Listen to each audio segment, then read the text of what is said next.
হজরত মুসা আলাইহিসসালামের জীবন থেকে নেয়া কিছু ঘটনার আলোকে আমাদের সিরিজ অডিও গল্পটা সাজানো হয়েছে।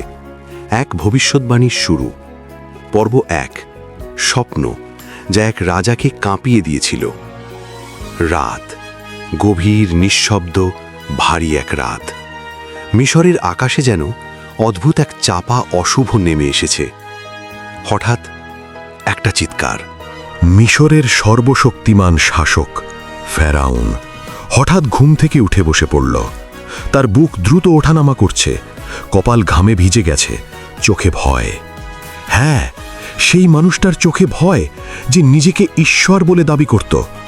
সে কাঁপা গলায় বলল, না, এটা হতে পারে না। স্বপ্নটা আবার মনে পড়তে লাগল। সে দেখেছিল আকাশ ফেটে এক আগুন নেমে আসছে, আর সেই আগুন সরাসরি গিয়ে পড়ছে তার রাজপ্রাসাদে। আগুনের লেলিহান শিখা সব কিছু গ্রাস করে নিচ্ছে। তার সিংহাসন, তার সেনাবাহিনী, তার শক্তি সব ধ্বংস হয়ে যাচ্ছে। আর আশ্চর্যের বিষয়, মিশরের অন্য মানুষরা বেঁচে যাচ্ছে।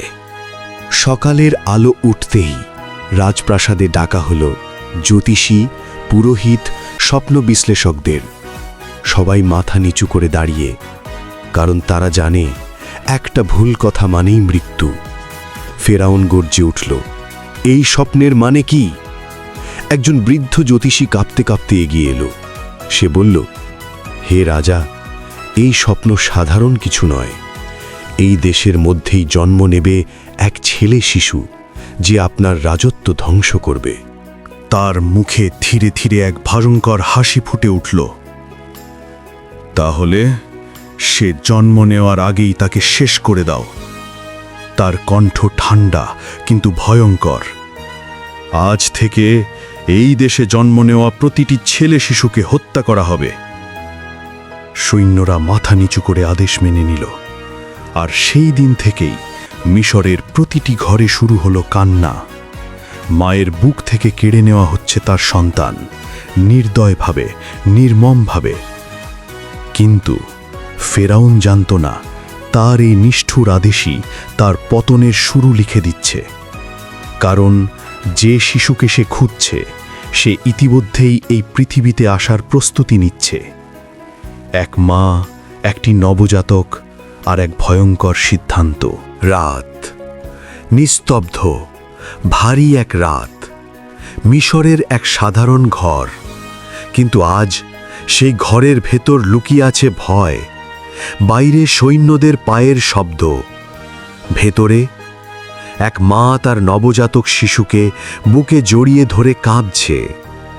সে জানে এই শিশুটি যদি ধরা পড়ে, তাহলে ওকে বাঁচানো অসম্ভব। কারণ এই দেশে এখন একটাই আইন, ছেলে শিশু মানেই মৃত্যু। এই মা, তিনি আর কেউ নন, প্রফেট মুসা আলাইহি আসসালামের মা। তার চোখে ঘুম নেই, তার হৃদয়ে শুধু ভয়। সে বারবার শিশুটিকে বুকের সাথে জড়িয়ে ধরছে, যেন এইভাবেই তাকে পৃথিবীর সব বিপদ থেকে বাঁচিয়ে রাখবে। ঠিক তখনই এক অদ্ভুত প্রশান্তি নেমে এলো তার অন্তরে। একটা অনুপ্রেরণা, একটা নির্দেশ। তুমি তাকে দুধ পান করাও, আর যখন ভয় পাবে তখন তাকে নদীতে ভাসিয়ে দাও। এক মা নিজের সন্তানকে নিজের হাতেই নদীতে ভাসিয়ে দেবে, এটা কেমন নির্দেশ? তার চোখে পানি। সে আকাশের দিকে তাকিয়ে ফিসফিস করে, আমি কিভাবে পারি? কিন্তু আবার সেই অনুভূতি ফিরে আসে, ভয় পেও না, আমি তাকে তোমার কাছেই ফিরিয়ে দেব। রাত গভীর হয়, চারপাশ নিস্তব্ধ। সে ধীরে ধীরে একটা ছোট্ট ঝুড়ি প্রস্তুত করে, নরম কাপড় দিয়ে সাজায়। তারপর নিজের সবচেয়ে প্রিয় জিনিসটা, নিজের সন্তানকে সেই ঝুড়ির ভেতর শুইয়ে দেয়। তার হাত কাঁপছে, চোখে অশ্রু থামছে না, কিন্তু তবুও সে জানে এটাই একমাত্র পথ। চাঁদের আলোয় ঝলমল করছে নীল নদ। পানি শান্ত, কিন্তু ভেতরে লুকিয়ে আছে অজানা ভয়।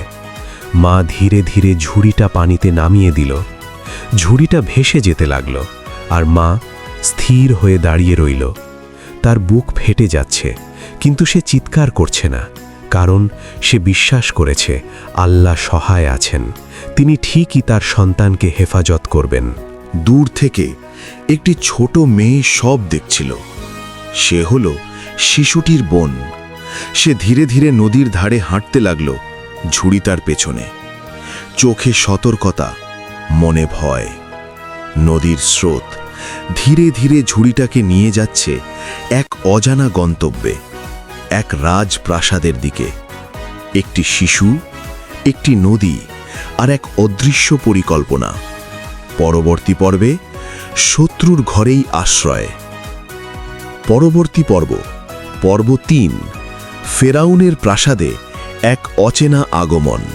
আজকের গল্প কেমন লাগলো অবশ্যই কমেন্ট করে জানাবেন, এবং পরের পর্বে জানব শত্রুর ঘরেই কিভাবে শিশুটির আশ্রয় হলো, ফেরাউনের ঘরে নতুন অতিথির আগমন। পরের পর্ব শুনতে এখনই চ্যানেলটিকে সাবস্ক্রাইব করে বেল আইকন বাজিয়ে দিন।